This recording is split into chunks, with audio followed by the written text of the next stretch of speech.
Welcome to Vote 2020 Beyond the Podium, and now we're taking on State House District 89. Of course, that's coastal Palm Beach County, and we're very lucky to be joined by Jim Bonfiglio, who's taking on Mike Caruso in a big rematch. Mr. Bonfiglio, thank you so much for joining us. Well, thank you, Matt and Jay, for giving me this opportunity to address you and the voters in District 89. Thank you. This is a big rematch. A lot of eyes, not just here in Palm Beach County, but all across the state, sort of looking at this one because just 2 years ago, you lost by 32 votes. You pressed the Secretary of State for a recount, went right down to the wire. I really want to know from you, what was that immediate feeling like when you found out you had lost by such small a margin? Well, obviously you're disappointed because there's so much work that goes into the race, but there was also a sense of accomplishment because when we went into that race, we were down. I think when they closed the books, 3,200 registered Republicans to D's. No D had ever come close in that race, within 3,000 or 4,000 votes in the district, rather. So, we felt like we did a lot of good things in the race, obviously, to get that close with that differential of registered voters. And, we look forward to looking where we could improve. And I think we've done that. For example, we've now got the differential down from 3,200 to about 500 registered Dems to ours. Vote by mail. The Democrats have been pushing vote by mail. We got around, I think it's around 48,000 registered Dems and same amount of Republicans. We've got close to 26,000 vote by mail requests in. The Republicans only have about 15,000 vote by mail requests. And the NPAs, I think, are around 12,000. So on those metrics, we're obviously way ahead of the Republicans in the district. And of course, if you saw the last financial reports, we are almost tied with Mr. Caruso, my opponent, for cash on hand going into the general election. So we've done a lot of things to improve on what we did last time around to win. And I looked at the race at the end of the day. It was essentially a tie after almost 80,000 ballots cast, and I lost the coin flip. So that's how I viewed it, and that's how I approached the 2020 cycle when I decided to run again. Has it been hard to even rest at all as you are here for running to win in 2020, knowing that it might just take one or two more handshaking, just meeting another one group of people might be what sways it this time around? Well, I took, obviously, I after the recount, I had to sue the Secretary of State to get my race recounted. We got it recounted. Both the disappointment and the happiness with respect to how we ran the race. I took a couple of months off before I decided what I was going to do. Then in January and February, I was looking at the race and seeing would I run again? And if so, what would I do differently? And yeah, I think I opened up my campaign account right around in June of the 2019 year. And I've been running ever since. Before the pandemic struck, we were knocking on doors, introducing myself to the newly registered voters, to the newly registered Dems, the newly registered NPAs. Then once we would introduce myself to people, we would send them follow-ups. So it's been nonstop, essentially knocking on doors through around February when we stopped doing knocking on doors because of the COVID. And we've been virtual campaigning since then. So yeah, it's been nonstop, introducing myself to the new voters and trying to convince those NPAs and Dems to go out and vote for me in November. But it's been exhilarating. I love it. I love knocking on doors and meeting people and talking to people. Well, and certainly, you're trying, obviously, I'm sure, to sell yourself, but now I would imagine a lot of people, in this district now know who you are. Is it now sort of just trying to get people to come out to vote? Because you can say, listen, don't tell me your vote doesn't matter. All it took was 3 more dozen people to vote for me in 2018, you would have been in office. Exactly. That's what it is. And it's interesting because when we were knocking on doors and introducing myself to voters at their door and talking to them, people would tell me, do I know you from someplace? How do I know you? Or, oh yeah, I remember you. You're the guy that came, so close to winning. So there was a lot of name recognition, a lot of people who recognized me. and it's very self-satisfying to know that you did reach those people and they recall you. And I think that's going to carry over into 2020. Obviously, you live where the president lives, in the president's district. As you go around now meeting more people who are in your district, how have, if at all, the way changed that the people in your district regard the president? Of course, we're knocking on more Democratic doors and NPAs who lean Democratic. So there is a lot of, we got to vote this guy out attitude out there.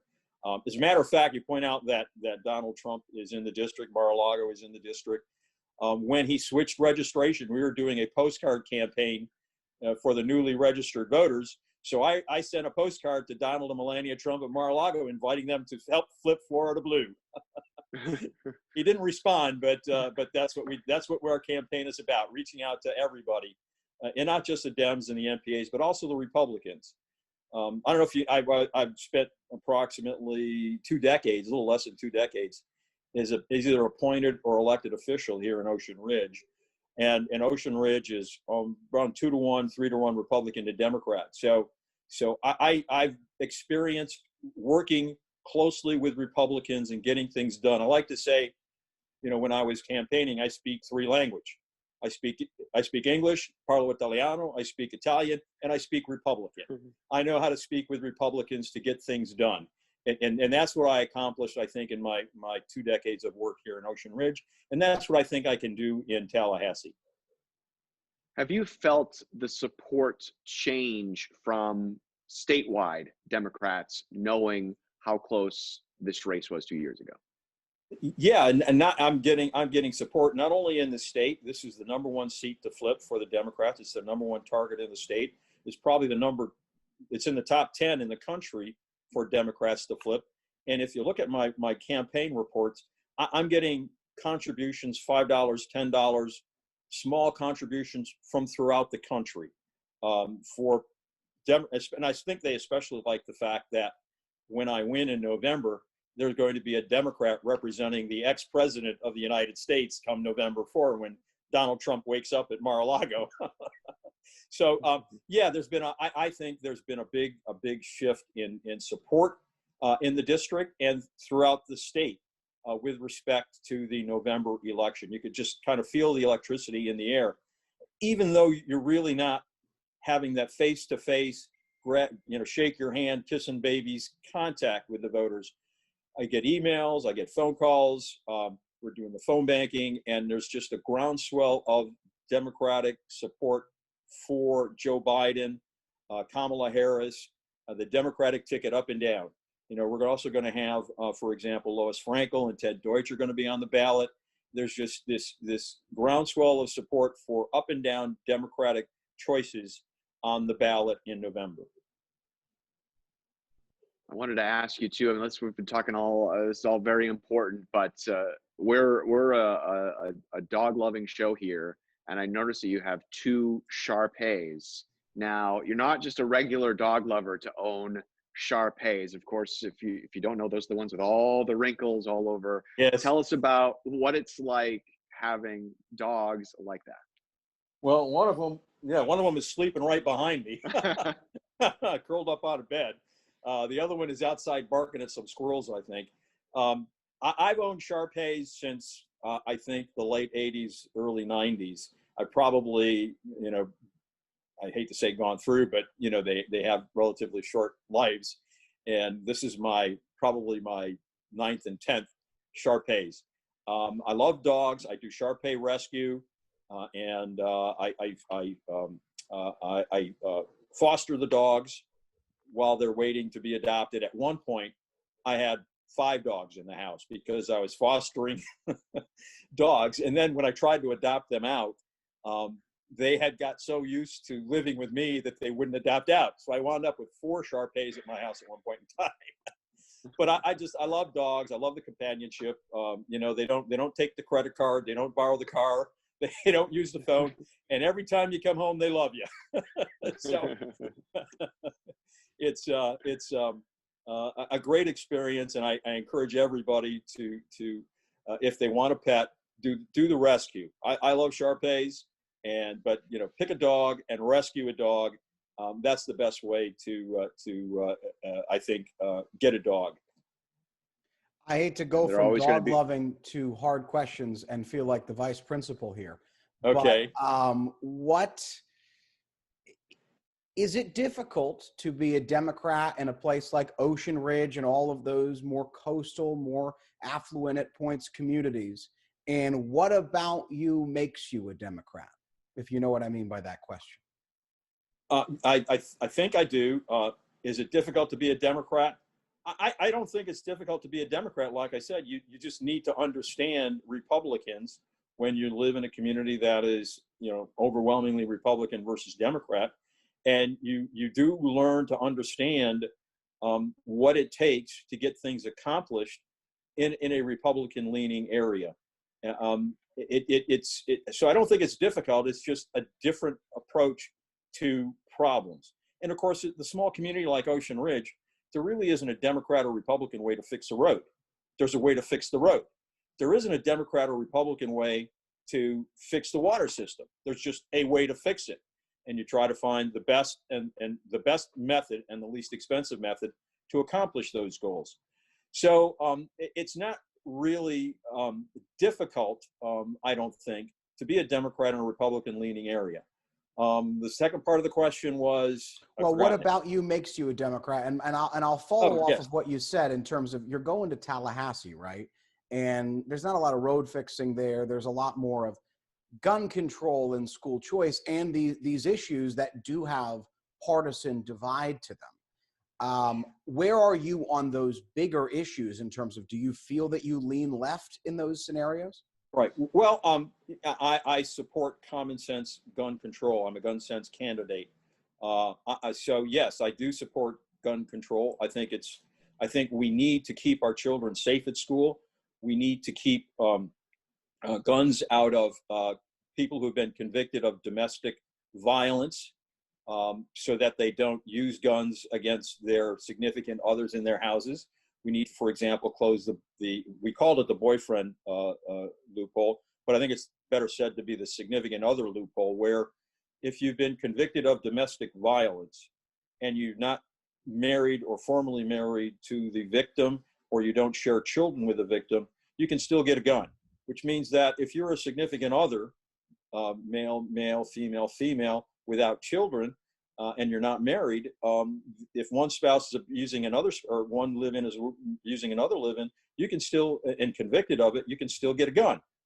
So those are the kinds of things that I'm in favor of. This is that old school, Lyndon Johnson, Nancy Pelosi Democrat Party, as opposed to perhaps the one that we're talking about now a little bit. Do you think the party's changed around you? I think the party has gone from, I think they called it the neoliberal party, the centrist Democrats. I think it's starting to shift a little bit leftward, and it's starting to realize that government is good. Government does good things. And when you don't have the money to allow government to do good things, bad things happen, like pandemics and terrible responses to pandemics. And you can't do the tracing, and you don't have the money, for example, for unemployment insurance. If we'd have had some more reserves, we'd be able to cover our unemployment insurance. DeSantis just announced that he's rejecting the additional, I think it was $300 per week in unemployment benefits, because we didn't have enough money. And if we had enough reserves to cover that, that wouldn't be a problem. And we don't have reserves because Republicans limited the dollar amount, the percentage of reserves that we could have. The notion was, give it back to the people because it's their money. Well, government needs those reserves to operate in just for these specific purposes when an emergency happens. Ocean Ridge has $5 million in reserve for an $8.5 million budget. And by the way, our auditors, I was on the audit finance committee for Ocean Ridge. Our auditor says that's what government should have, a good 5-6 months in reserves, because God forbid a hurricane comes through Ocean Ridge. ruins, tears down the town hall, destroys all of our cars, eventually insurance will cover some of that. FEMA will cover some of that. But the next day, we still need police officers on the road. We need to get cars. We need an office that will operate government. With a roof off the town hall, you can't do that. You need to get, excuse me, move in, for example, mobile homes, the trailers to set up government, and you need money to do that.